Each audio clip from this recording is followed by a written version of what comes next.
Mortgage ಬಗ್ಗೆ ನಿಮ್ಮ ಸಂದೇಹಗಳಿಗೆ ಇಲ್ಲಿದೆ ಉತ್ತರ. ಪರ್ಸನಲ್ ಫೈನಾನ್ಸ್ಗೆ ಸಂಬಂಧಿಸಿದ ಪ್ರಶ್ನೆಗಳಿಗೆ ಕ್ಷಣದಲ್ಲೇ ಪರಿಹಾರ.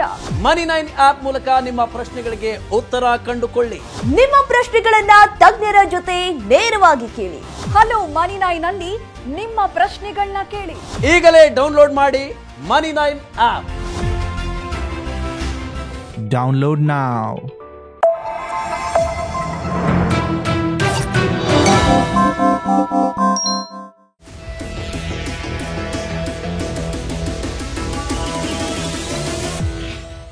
ಆನ್ಲೈನ್ ಮೋಸ ಮಾಡೋದು ಸೈಬರ್ ಕ್ರಿಮಿನಲ್ಗಳು ಮಾತ್ರ ಅಂತ ಬಹುತೇಕ ಜನ ಯೋಚನೆ ಮಾಡ್ತಾರೆ. ಆದ್ರೆ ಎಲ್ಲಾ ಸಂದರ್ಭಗಳಲ್ಲೂ ಹಾಗಿಲ್ಲ. ಇಂದಿನ ಕಾಲದಲ್ಲಿ ಜನರನ್ನ ಬೇರೆ ಬೇರೆ ರೀತಿಯಲ್ಲಿ ಮೋಸ ಮಾಡಲಾಗುತ್ತೆ. ಅದರಲ್ಲೂ ಮೋಸ ಮಾಡೋರು ಎಲ್ಲಾ ಬಾರಿಯೂ ಹೊರಗಿನವರೇ ಆಗಿರೋದಿಲ್ಲ. ಕಳ್ಳರು ಮಾತ್ರ ನಿಮ್ಮನ್ನ ಮೋಸ ಮಾಡಬೇಕು ಎಂದೇನಿಲ್ಲ. ಇತ್ತೀಚಿನ ದಿನಗಳಲ್ಲಿ ಮೋಸ ಮಾಡುವುದಕ್ಕೆಂದೇ ಡಾರ್ಕ್ ಪ್ಯಾಟರ್ನ್ಗಳನ್ನ ಬಳಸಲಾಗುತ್ತದೆ.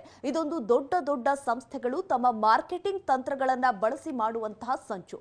ಈವರೆಗೆ ಇ ಕಾಮರ್ಸ್ ಕಂಪನಿಗಳು ಇಂತಹ ತಂತ್ರಗಳನ್ನ ಬಳಸ್ತಿದ್ವು. ಆದ್ರೆ ಈಗ ಇದು ಆನ್ಲೈನ್ ಬ್ಯಾಂಕಿಂಗ್ ಮತ್ತು ಇತರ ಹಣಕಾಸು ಸೇವೆಗಳ ಹೆಸರಿನಲ್ಲೂ ಕೂಡ ನಡೀತಾ ಇದೆ. ಇಂದು ಆನ್ಲೈನ್ ಬ್ಯಾಂಕಿಂಗ್ ವಲಯದಲ್ಲಿ ಡಾರ್ಕ್ ಪ್ಯಾಟರ್ನ್ಗಳು ಹೇಗೆ ಬಳಸಲಾಗುತ್ತಿದೆ ಮತ್ತು ಅದರಿಂದ ನೀವು ರಕ್ಷಣೆ ಪಡೆಯೋದು ಹೇಗೆ ಅಂತ ನೋಡೋಣ. ಡಾರ್ಕ್ ಪ್ಯಾಟರ್ನ್ ಎಂಬ ಶಬ್ದವೇ ಅದರ ಅರ್ಥವನ್ನ ಹೇಳುತ್ತೆ. ಡಾರ್ಕ್ ಎಂದರೆ ಕತ್ತಲು ಮತ್ತು ಪ್ಯಾಟರ್ನ್ ಅಂದರೆ ಕೆಲಸ ಮಾಡುವ ವಿಧಾನ. ಗ್ರಾಹಕರನ್ನ ಕತ್ತಲಲ್ಲಿಟ್ಟು ಅಸಮರ್ಪಕ ಅಥವಾ ಅಪೂರ್ಣ ಮಾಹಿತಿಯನ್ನ ನೀಡಿದಾಗ ಅದನ್ನ ಡಾರ್ಕ್ ಪ್ಯಾಟರ್ನ್ ಎಂದು ಕರೆಯಲಾಗುತ್ತೆ. ಇ ಕಾಮರ್ಸ್ ಕಂಪನಿಗಳು ಈ ತಂತ್ರವನ್ನ ತುಂಬಾ ಬಳಸಿವೆ. ಆದರೆ ಈಗ ಇದನ್ನ ಆನ್ಲೈನ್ ಬ್ಯಾಂಕಿಂಗ್ ನಲ್ಲೂ ಕೂಡ ಬಳಸಲಾಗ್ತಿದೆ. ಕೆಲವು ಸಾರಿ ಸಾಲವನ್ನ ಕೊಡ್ತಾರೆ, ಆದರೆ ಬಡ್ಡಿ ದರ ಸೇರಿದಂತೆ ಎಲ್ಲ ಮಾಹಿತಿಯನ್ನ ಮುಚ್ಚಿಟ್ಟು ಬಿಡುತ್ತಾರೆ. ಕೆಲವು ಬಾರಿ ಹಲವು ರೀತಿಯ ಗೌಪ್ಯ ಶುಲ್ಕಗಳನ್ನ ವಿಧಿಸಲಾಗುತ್ತೆ. ಆದರೆ ಹೇಳುವಾಗ ಮಾತ್ರ ಎಲ್ಲವೂ ಉಚಿತ ಎಂದು ಪ್ರಕಟಿಸಲಾಗುತ್ತೆ. ಅಷ್ಟೇ ಅಲ್ಲ, ಅನಗತ್ಯ ಸಬ್ಸ್ಕ್ರಿಪ್ಷನ್ಗಳನ್ನ ಖರೀದಿ ಮಾಡಿ ಅಂತ ಜನರನ್ನ ಸಕ್ಕಿ ಹಾಕಿಸಲಾಗುತ್ತೆ. ಗ್ರಾಹಕ ಸಮೀಕ್ಷೆಯ ವೇದಿಕೆ ಲೋಕಲ್ ಸರ್ಕಲ್ಸ್ ಒಂದು ಸಮೀಕ್ಷೆಯನ್ನ ಮಾಡಿದೆ. ಇದರಲ್ಲಿ ಡಾರ್ಕ್ ಪ್ಯಾಟರ್ನ್ಗಳು ಆನ್ಲೈನ್ ಬ್ಯಾಂಕಿಂಗ್ ವಲಯದಲ್ಲಿ ನಡೀತಾ ಇರೋದು ತಿಳಿದು ಬಂದಿದೆ. ಅಂದಾಜು 63% ಜನ ಆನ್ಲೈನ್ ಬ್ಯಾಂಕಿಂಗ್ ನಲ್ಲಿ ಹಿಡನ್ ಶುಲ್ಕಗಳನ್ನ ಪೇ ಮಾಡಬೇಕಾಗಿತ್ತು ಎಂದು ಹೇಳಿದ್ದಾರೆ. ಇದನ್ನ ಒಂದು ಉದಾಹರಣೆಯನ್ನ ಕೊಟ್ಟು ವಿವರಿಸುವುದಾದ್ರೆ, ಸೌರಭ್ ಎಂಬ ವ್ಯಕ್ತಿ 5 ಲಕ್ಷ ರೂಪಾಯಿ ಪರ್ಸನಲ್ ಲೋನ್ ಅನ್ನ ತೆಗೆದುಕೊಂಡಿದ್ದಾರೆ. ಒಂದು ಬ್ಯಾಂಕ್ನ ಎಕ್ಸಿಕ್ಯೂಟಿವ್ ಅವರಿಗೆ ಕರೆ ಮಾಡಿ ತಕ್ಷಣವೇ ಆನ್ಲೈನ್ ನಲ್ಲಿ ಅರ್ಜಿಯನ್ನ ಸಲ್ಲಿಸಿ ಎಂದು ಹೇಳ್ತಾರೆ. ಬ್ಯಾಂಕ್ ಎಕ್ಸಿಕ್ಯೂಟಿವ್ ಅವರಿಗೆ ಕರೆ ಮಾಡಿ ತಕ್ಷಣವೇ ಆನ್ಲೈನ್ ನಲ್ಲಿ ಅರ್ಜಿಯನ್ನು ಸಲ್ಲಿಸಿ ನಿಮಗೆ 11% ಬಡ್ಡಿ ದರದಲ್ಲಿ ಸಾಲ ಸಿಗುತ್ತೆ ಅಂತ ಹೇಳ್ತಾರೆ. ಆದರೆ ಬೇರೆ ಬೇರೆ ಶುಲ್ಕ, ನಿಯಮ ಮತ್ತು ಷರತ್ತು ಸೇರಿದ್ರೆ 36% ಬಡ್ಡಿ ಪಾವತಿಯನ್ನ ಮಾಡಬೇಕಾಗುತ್ತೆ ಅಂತ ಅವರು ಹೇಳೋದಿಲ್ಲ. ಸೌರಭ್ ಅವರು ಇಎಂಐ ಪಾವತಿ ಮಾಡುವುದಕ್ಕೆ ಶುರು ಮಾಡಿದಾಗ ಇದೆಲ್ಲವೂ ಗೊತ್ತಾಗುತ್ತಾ ಹೋಗುತ್ತೆ. ಲೋಕಲ್ ಸರ್ಕಲ್ಸ್ 363 ಜಿಲ್ಲೆಗಳಲ್ಲಿ ನಡೆಸಿದ ಮಾದರಿ ಸಮೀಕ್ಷೆಯಲ್ಲಿ 41% ಬಳಕೆದಾರರು ತಾವು ಇಂಟರ್ಫೆರೆನ್ಸ್ ಅನ್ನ ಎದುರಿಸಿದ್ದೇವೆ ಎಂದು ಹೇಳಿದ್ದಾರೆ. ಗ್ರಾಹಕರು ಟ್ರಾನ್ಸಾಕ್ಷನ್ ನಡೆಸುವ ಸಮಯದಲ್ಲಿ ಆನ್ಲೈನ್ ಬ್ಯಾಂಕಿಂಗ್ ಪ್ಲಾಟ್ಫಾರ್ಮ್ಗಳು ಮಧ್ಯಪ್ರವೇಶ ಮಾಡುತ್ತವೆ. ಬೇರೆ ಪ್ರಾಡಕ್ಟ್ ಅಥವಾ ಸರ್ವಿಸ್ ಸಬ್ಸ್ಕ್ರಿಪ್ಷನ್ ಅಥವಾ ಖರೀದಿ ಮಾಡುವಂತೆ ಗ್ರಾಹಕರನ್ನ ಪ್ರಚೋದಿಸುತ್ತವೆ.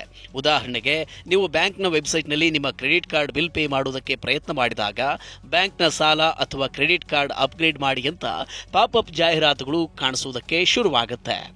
ಇದರಿಂದ ಗ್ರಾಹಕರು ಆರಾಮವಾಗಿ ಬಿಲ್ ಪಾವತಿ ಮಾಡುವುದಕ್ಕೆ ಸಾಧ್ಯ ಆಗುವುದಿಲ್ಲ. ಈ ಪಾಪ್ಅಪ್ಗಳ ಮೇಲೆ ಪದೇ ಪದೇ ಅನಗತ್ಯವಾಗಿ ಕ್ಲಿಕ್ ಮಾಡಿ ಅದನ್ನ ಕ್ಲೋಸ್ ಮಾಡ್ತಾನೆ ಇರಬೇಕಾಗುತ್ತೆ.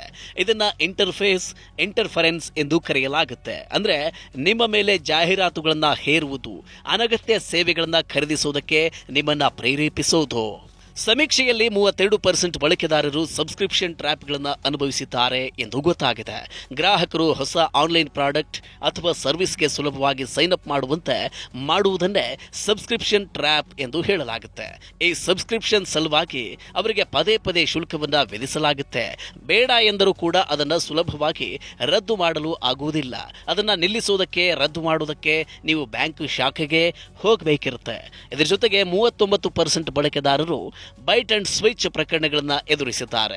ಇದರಲ್ಲಿ ಸಾಲ ಮತ್ತು ಡೆಪಾಸಿಟ್ಗಳ ಮೇಲೆ ಆಕರ್ಷಕ ಬಡ್ಡಿ ದರಗಳನ್ನು ನೀಡುತ್ತೇವೆ ಎಂಬ ಭರವಸೆಯನ್ನ ನೀಡಿ ನಂತರ ಹೇಳಿದ್ದಕ್ಕಿಂತ ಬೇರೆ ರೀತಿಯ ಬಡ್ಡಿ ದರಗಳನ್ನು ವಿಧಿಸಲಾಗುತ್ತೆ. ಅಷ್ಟೇ ಅಲ್ಲ, ಹಿಡನ್ ಚಾರ್ಜಸ್ಗಳನ್ನು ಪೇ ಮಾಡಬೇಕಾಗುತ್ತೆ. ಸರ್ಕಾರವು ಕೂಡ ನಿರಂತರವಾಗಿ ಡಾರ್ಕ್ ಪ್ಯಾಟರ್ನ್ಗಳನ್ನ ಪತ್ತೆ ಮಾಡಿ ಮಟ್ಟ ಹಾಕುತ್ತಲೇ ಇರುತ್ತೆ. ಆದರೆ ಇದು ಯಶಸ್ವಿಯಾಗಲಿಲ್ಲ. ಕಳೆದ ವರ್ಷ ಆರ್ಬಿಐನ deputy governor M Rajeshwara Rao ಅವರು ಡಿಜಿಟಲ್ ಲೋನ್ ವಿಭಾಗದಲ್ಲಿ ಡಾರ್ಕ್ ಪ್ಯಾಟರ್ನ್ ಬಳಕೆ ಆಗ್ತಾ ಇರುವ ಬಗ್ಗೆ ಎಚ್ಚರಿಕೆಯನ್ನು ನೀಡಿದ್ರು. ದುಬಾರಿ ಬಡ್ಡಿ ದರದ ಸಾಲದ ಕಡೆಗೆ ಜನರನ್ನ ದಾರಿ ತಪ್ಪಿಸಿ ಎಳೆದೊಯ್ಯಲಾಗ್ತಿದೆ. ತೊಂದರೆಗಳು ಹೆಚ್ಚುತ್ತಿರುವುದನ್ನು ಗಮನಿಸಿದ ಕೇಂದ್ರ ಗ್ರಾಹಕ ಸಂರಕ್ಷಣಾ ಪ್ರಾಧಿಕಾರ ಅಥವಾ ಸಿಸಿಪಿಎ 2023ರಲ್ಲಿ ಗ್ರಾಹಕರ ಹಕ್ಕುಗಳನ್ನು ರಕ್ಷಿಸುವುದಕ್ಕೆ ಗ್ಯಾಜೆಟ್ ನೋಟಿಫಿಕೇಶನ್ ಅನ್ನ ಹೊರಡಿಸಿತು. ಇದನ್ನು ಡಾರ್ಕ್ ಪ್ಯಾಟರ್ನ್ಗಳ ತಡೆಗಟ್ಟುವಿಕೆ ಮತ್ತು ನಿಯಂತ್ರಣಕ್ಕಾಗಿ ಮಾರ್ಗಸೂಚಿಗಳು ಎಂದು ಕರೆಯಲಾಗುತ್ತೆ. ಇದು ಭಾರತದಲ್ಲಿ ಸರಕು ಮತ್ತು ಸೇವೆಗಳನ್ನು ಒದಗಿಸುವ ಎಲ್ಲ ಪ್ಲಾಟ್ಫಾರ್ಮ್ಗಳು, ಜಾಹೀರಾತುದಾರರು ಮತ್ತು ಮಾರಾಟಗಾರರನ್ನ ಒಳಗೊಳ್ಳುತ್ತೆ. ಬಹುತೇಕ ಎಲ್ಲರೂ ಡಾರ್ಕ್ ಪ್ಯಾಟರ್ನ್ಗೆ ಬಲಿಯಾಗ್ತಿದ್ದಾರೆ ಎಂದು ಬ್ಯಾಂಕಿಂಗ್ ತಜ್ಞ ಅಮಿತ್ ತನ್ವರ್ ಹೇಳ್ತಾರೆ. ಎಸ್ಎಂಎಸ್, ವಾಟ್ಸಾಪ್ ಸಂದೇಶಗಳು, ಇಮೇಲ್ಗಳು ಅಥವಾ ಡೈರೆಕ್ಟ್ ಕಾಲ್ಗಳ ಮೂಲಕ ಜನರನ್ನ ಮೋಸ ಮಾಡಲಾಗ್ತಾ ಇದೆ. ಕೆಲವೊಮ್ಮೆ ಗ್ರಾಹಕರು ಅಗ್ಗದ ದರದಲ್ಲಿ ಸಾಲ ಸಿಗುತ್ತೆ ಎಂದು ಆಸೆಗೆ ಬೀಳ್ತಾರೆ. ಕೆಲವೊಮ್ಮೆ ಅವರನ್ನ ಯಾವುದೋ ಸರ್ವಿಸ್ಗೆ ಸಬ್ಸ್ಕ್ರಿಪ್ಷನ್ ಮಾಡಿಸಿಕೊಳ್ಳುವಂತೆ ಮನವೊಲಿಸಲಾಗುತ್ತೆ. ಇದು ಅತ್ಯಂತ ಅಗತ್ಯ ಎಂದು ಅವರಿಗೆ ಬಿಂಬಿಸಲಾಗುತ್ತೆ. ಈ ರೀತಿ ಜನರು ಕೆಲವೊಮ್ಮೆ ಹಿಡನ್ ಚಾರ್ಜಸ್ ಪಾವತಿ ಮಾಡುವುದಕ್ಕೆ ಬಲಿ ಬೀಳ್ತಾರೆ. ಕೆಲವೊಮ್ಮೆ ಸಬ್ಸ್ಕ್ರಿಪ್ಷನ್ ಟ್ರ್ಯಾಪ್ ಸಿಕ್ಕಿ ಬೀಳ್ತಾರೆ. ಈ ಸಮಸ್ಯೆ ತುಂಬಾ ಹಳೆಯದಲ್ಲ. ಯಾಕೆಂದ್ರೆ ಭಾರತದಲ್ಲಿ ಆನ್ಲೈನ್ ಬ್ಯಾಂಕಿಂಗ್ ಕಳೆದ 2 ದಶಕಗಳಲ್ಲಿ ಜನಪ್ರಿಯವಾಗಿ ಬಿಟ್ಟಿದೆ. ಒಂದು ಕಡೆ ಆನ್ಲೈನ್ ಬ್ಯಾಂಕಿಂಗ್ ನಿಂದ ಬ್ಯಾಂಕಿಂಗ್ ಸೌಲಭ್ಯ ಇನ್ನಷ್ಟು ಸುಲಭವಾಗಿದ್ರೆ, ಇನ್ನೊಂದು ಕಡೆ ಈ ರೀತಿಯ ಸಮಸ್ಯೆಗಳು ತಂತ್ರಜ್ಞಾನದ ಮೇಲಿನ ಜನರ ವಿಶ್ವಾಸವನ್ನೇ ಹಾಳು ಮಾಡುತ್ತಿವೆ. ಈ ಅಪಾಯವನ್ನ ಗಮನಿಸಿದರೆ ಆರ್ಬಿಐ, ಬ್ಯಾಂಕುಗಳು ಮತ್ತು ಎಲ್ಲ ಸ್ಟೇಕ್ ಹೋಲ್ಡರ್ಗಳು ಹೆಚ್ಚು ಸಕ್ರಿಯವಾಗಿರಬೇಕು ಎಂದು ನಿರ್ಧರಿಸಲಾಗಿದೆ. ಇ ಕಾಮರ್ಸ್ ಕಂಪನಿಗಳ ವಿಷಯದಲ್ಲಿ ಸರ್ಕಾರ ಕಟ್ಟುನಿಟ್ಟಾಗಿ ವರ್ತಿಸಿದ ಹಾಗೇನೆ ಬ್ಯಾಂಕುಗಳ ವಿಷಯದಲ್ಲೂ ಕೂಡ ಅದೇ ಕಟ್ಟುನಿಟ್ಟಿನ ಕ್ರಮವನ್ನು ಸರ್ಕಾರ ತೋರಿಸುತ್ತೆ ಎಂದು ಭಾವಿಸಲಾಗಿದೆ.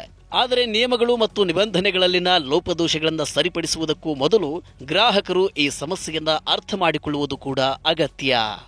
ಆನ್ಲೈನ್ ಬ್ಯಾಂಕಿಂಗ್ನಲ್ಲಿನ ಡಾರ್ಕ್ ಪ್ಯಾಟರ್ನ್ಗಳನ್ನು ತಪ್ಪಿಸಲು ಗ್ರಾಹಕರು ಸಾಲಕ್ಕೆ ಅರ್ಜಿ ಸಲ್ಲಿಸುವಾಗ ಎಲ್ಲಾ ಶುಲ್ಕಗಳ ಬಗ್ಗೆ ವಿಚಾರ ಮಾಡಿಕೊಳ್ಳುವುದು ಅವಶ್ಯಕ. ಸಾಲದ ಮೇಲಿನ ವಾಸ್ತವಿಕ ಬಡ್ಡಿ ದರ ಎಷ್ಟು ಎಂದು ಅವರು ಕೇಳಿ ತಿಳಿದುಕೊಳ್ಬೇಕು. ವಾರ್ಷಿಕ ಶೇಕಡಾವಾರು ದರ ಅಥವಾ ಎಪಿಆರ್ ಬಗ್ಗೆ ಲಿಖಿತ ಮಾಹಿತಿಯನ್ನ ತಿಳಿದುಕೊಳ್ಬೇಕು. ಇದು ಬಡ್ಡಿ, ಪ್ರೊಸೆಸಿಂಗ್ ಫೀ ಇತ್ಯಾದಿ ಸೇರಿದಂತೆ ಎಲ್ಲ ರೀತಿಯ ವೆಚ್ಚಗಳನ್ನ ಇದು ಒಳಗೊಂಡಿರುತ್ತದೆ. ಎಲ್ಲಾ ನಿಯಮಗಳು ಮತ್ತು ಷರತ್ತುಗಳನ್ನ ಓದಿ. ಅನೇಕ ಬಾರಿ ನಿಯಮಗಳು ಮತ್ತು ಷರತ್ತುಗಳ ಜೊತೆಗೆ ಸ್ಟಾರ್ ಚಿಹ್ನೆ ಇರುತ್ತದೆ. ಅದರ ಬಗ್ಗೆ ಗಮನ ಕೊಡಿ. ನೀವು ಯಾವುದೇ ಡಾರ್ಕ್ ಪ್ಯಾಟರ್ನ್ ನಿಂದ ಮೋಸ ಹೋಗಿದ್ರೆ ಅದರ ಬಗ್ಗೆ ದೂರು ನೀಡಬಹುದು. 1915 ಸಂಖ್ಯೆ ಡಯಲ್ ಮಾಡಿ ರಾಷ್ಟ್ರೀಯ ಗ್ರಾಹಕ ಸಹಾಯವಾಣಿಗೆ ದೂರು ನೀಡಬಹುದು. 8800001915ಕ್ಕೆ ವಾಟ್ಸ್ಆಪ್ ಮೂಲಕ ಕೂಡ ದೂರನ್ನ ನೀಡಬಹುದು. ಓಕೆ, ಮ್ಯೂಚುವಲ್ ಫಂಡ್, ಇನ್ಶೂರೆನ್ಸ್ ಮತ್ತು ಪರ್ಸನಲ್ ಫಿನಾನ್ಸ್ಗೆ ಸಂಬಂಧಿಸಿದ ನಿಮ್ಮ ಎಲ್ಲಾ ಪ್ರಶ್ನೆಗಳಿಗೆ ತಜ್ಞರಿಂದ ಉತ್ತರ ಹಾಗೂ ಸಲಹೆಗಳನ್ನು ಪಡೆದುಕೊಳ್ಳಲು ಈಗಲೇ ಡೌನ್ಲೋಡ್ ಮಾಡಿ ಮನಿ9 ಆಪ್. Thank you.